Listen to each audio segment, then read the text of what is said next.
महालक्ष्मी व्रत कथा। लक्ष्मी माता की जय हो।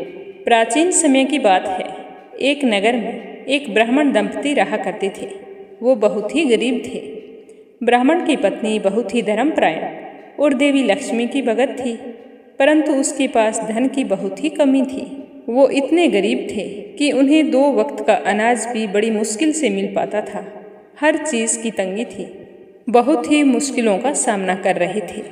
ब्राह्मण दिन भर किसी न किसी प्रकार से अपनी आजीविका कमाने का प्रयास करता, परंतु वह बहुत ही कम कमा पाता था, जिसकी वजह से उनका गुजारा नहीं होता।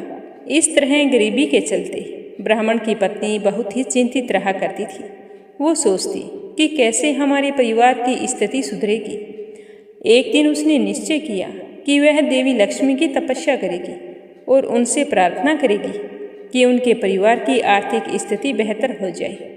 तो उसने महालक्ष्मी व्रत के बारे में सुना था, जिसमें 16 दिनों तक देवी लक्ष्मी की विशेष रूप से पूजा की जाती है। तो उसने इस व्रत को करने का संकल्प लिया और पूरी श्रद्धा और निष्ठा से देवी लक्ष्मी का आह्वान किया। ब्राह्मण की पत्नी ने व्रत के पहले दिन से ही नियम और विधि विधान के साथ पूजा शुरू कर दी। उस दिन घर के छोटे से मंदिर में देवी लक्ष्मी की मूर्ति की स्थापना की और उन्हें पीले फूल, धूप, दीप, हल्दी, कुमकुम आदि अर्पित किए। अब वो रोजाना देवी की 108 नामों का जाप करती और अपनी आर्थिक तंगी सुधारने की प्रार्थना करती। हर दिन वो पूरी निष्ठा और श्रद्धा नियमानुसार पूजा करती और अपनी भक्ति को दिन ब दिन और बढ़ाती गई। इस प्रकार 16 दिन बीत गए, लेकिन ब्राह्मण परिवार की गरीबी में कोई बदलाव नहीं आया, परंतु ब्राह्मण की पत्नी की भक्ति और विश्वास अटूट थे। उसने देवी लक्ष्मी से कभी भी शिकायत नहीं की और न ही हार मानी। लगातार पूजा पाठ करती रही। 16वें दिन की रात जब ब्राह्मण की पत्नी सो रही थी, तो उसे एक बड़ा ही अद्भुत स्वप्न आया। उसने देखा कि देवी लक्ष्मी उसके घर आई है और मुस्कुराते हुए उससे कह रही है कि हे धर्मपरायण स्त्री, मैं तुम्हारी भक्ति और तपस्या से बहुत ही प्रसन्न हूँ। तुमने कठिन परिस्थिति में मुझ पर विश्वास बनाए रखा, इसीलिए मैं तुम्हें आशीर्वाद देने के लिए आई हूँ।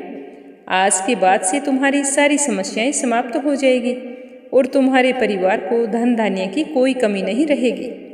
सुबह जब ब्राह्मण की पत्नी उठी तो उसने देखा कि उनके घर में स्वर्ण मुद्राओं और कीमती रत्नों से भरी हुई एक थाली रखी हुई थी।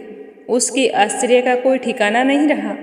उसने तुरंत अपने पति को बुलाया और उसे भी देवी लक्ष्मी के आशीर्वाद के बारे में बताया। तो ब्राह्मण और उसकी पत्नी देवी लक्ष्मी को धन्यवाद करते हुए हंसी खुशी अपने बदलते हुए जीवन का सुख अनुभव करने लगे। धीरे धीरे उनके घर में संपत्ति बढ़ने लगी। अब उनके घर में किसी भी प्रकार की कमी नहीं थी। इस प्रकार व्रत की महिमा सुनकर नगर के सारे लोग महालक्ष्मी का व्रत करने लगे और देवी लक्ष्मी की कृपा प्राप्त करने लगे। महालक्ष्मी व्रत से न केवल धन की प्राप्ति होती है, बल्कि यह व्रत मनुष्य के जीवन में सुख, शांति और समृद्धि भी लाता है। इस व्रत को भाद्रपद शुक्ल अष्टमी के दिन से शुरू किया जाता है। प्रातःकाल स्नान करके साफ सुथरे वस्त्र धारण करें और बाद में देवी लक्ष्मी की पूजा के लिए एक थाली में माता लक्ष्मी की मूर्ति या चित्र रखें। पीले फूल, धूप, दीप, हल्दी, कुमकुम आदि अर्पित करें। साथ में उन्हें प्रसाद सफ़ेद रंग का जैसे मिश्री या फिर खीर का भोग लगा सकते हैं। बाद में कथा सुननी चाहिए और कथा सुनने के बाद में देवी लक्ष्मी के 108 नामों का जाप करना चाहिए और उसके बाद में देवी लक्ष्मी के 108 नामों का जाप करें। तो ऐसा करने से माँ लक्ष्मी प्रसन्न होकर अपने भक्तों की सारी मनोकामनाएं पूर्ण कर देती है। यह व्रत 16 दिन तक किया जाता है और अंतिम दिन पूर्ण विधि से पूजा करके व्रत को समाप्त किया जाता है और पूजा के बाद भी प्रसाद बांटा जाता है। महालक्ष्मी का व्रत विशेष रूप से धन संपत्ति, सुख, समृद्धि और शांति की प्राप्ति के लिए किया जाता है। भक्तगण इस व्रत को पूरी श्रद्धा और भक्ति के साथ करते हैं और देवी लक्ष्मी का आशीर्वाद प्राप्त करते हैं। मान्यता है कि इस व्रत को करने से घर में किसी भी चीज़ की कमी नहीं रहती। परिवार के सदस्य हमेशा खुशहाल रहते हैं और उनमें आपस में प्रेम भाव बना रहता है। बोलो माँ महालक्ष्मी की जय हो।